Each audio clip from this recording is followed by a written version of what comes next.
Well, this is a gardening channel, and what do we need a 5-gallon fermentation chamber for? Well, I'm getting ready to show you, and I'm going to show you one tip that's going to make it super easy to use this later on when you're working in the garden. And we're going to get after it right now. So the first thing you're going to need is, of course, a 5-gallon bucket. Now, one tip that I am going to say, and I'll show you why later, is you want one with the spout on it. Very convenient. You're going to need a drill, little drill bit, caulking or silicone gun, some silicone or caulk,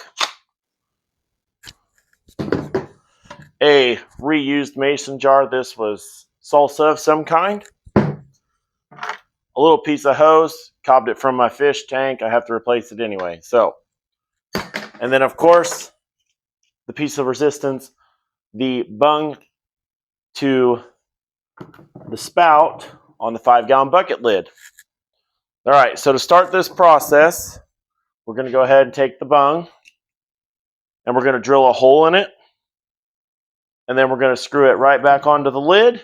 And then we're going to feed our hose through it.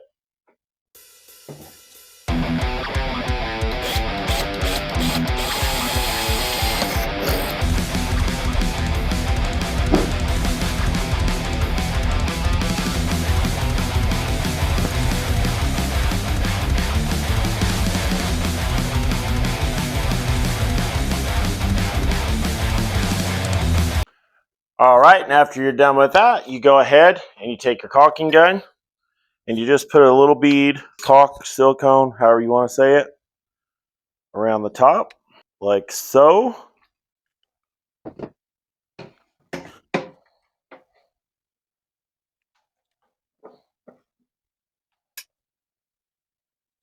Little tip, pull it back just a little bit, set it back on top of there. When you go to put your hose in, you want only about an inch coming out the bottom of it. And then whenever you get your silicone set, you go ahead and give it just on the bottom, give it just a little bit of pull so that way it all comes up through the hole to completely fill it. So once you got all your silicone on there, go ahead, give it 24 hours, let it set. And then once it's been 24 hours, go ahead and you can fill this jar with water when you're ready.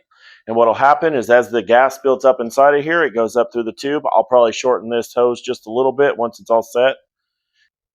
All the pressure and gases that are being released while this is fermenting will go through the hose and bubble through the water. Will create an airlock so there won't be as much smell and there won't be the possibility of insects getting in here because this is a tight fitting lid and this will screw on tightly once I'm done.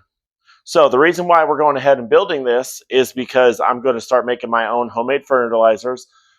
Fertilizer is expensive and I want to be more sustainable and less wasteful. So some of them like, weeds, fish, just all sorts of things that we do around the Lazy Six farms and around here, we're wanting to incorporate to be more sustainable in the garden. So here's my biggest tip for this whole project that we are working on.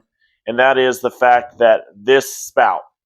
So doesn't seem like a big ordeal, but when you have a somewhat pungent or stinky fertilizer being made inside one of these barrels, it's not great to stick your whole hand inside there and get the fertilizer on your hands and then it stinks and it's just terrible. And then when you're sitting there dipping it out, it's right there in your face. This way, you get another bucket, you put your t-shirt on there, cheesecloth, paint bag thing. You dump it in the other bucket, all the chunky stuff goes in that bag or on the t-shirt or whatever. You can put it back in the bucket and then you can dilute it. It's a real simple trick. I've seen a lot of the buckets being used, but not a lot of people using these spigots, and they are worth it. Just buy the little bit more expensive bucket with a little bit more expensive lid.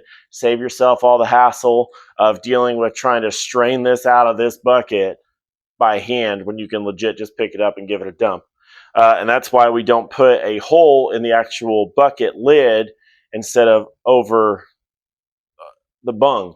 Because once you take the bung off, yes, it'll pour a little slower and you don't have as much good airflow and it causes a vacuum, but you can dump it slower and more consistently and you don't have to worry about trying to seal a hole that's in the lid versus the bung being on and off of there.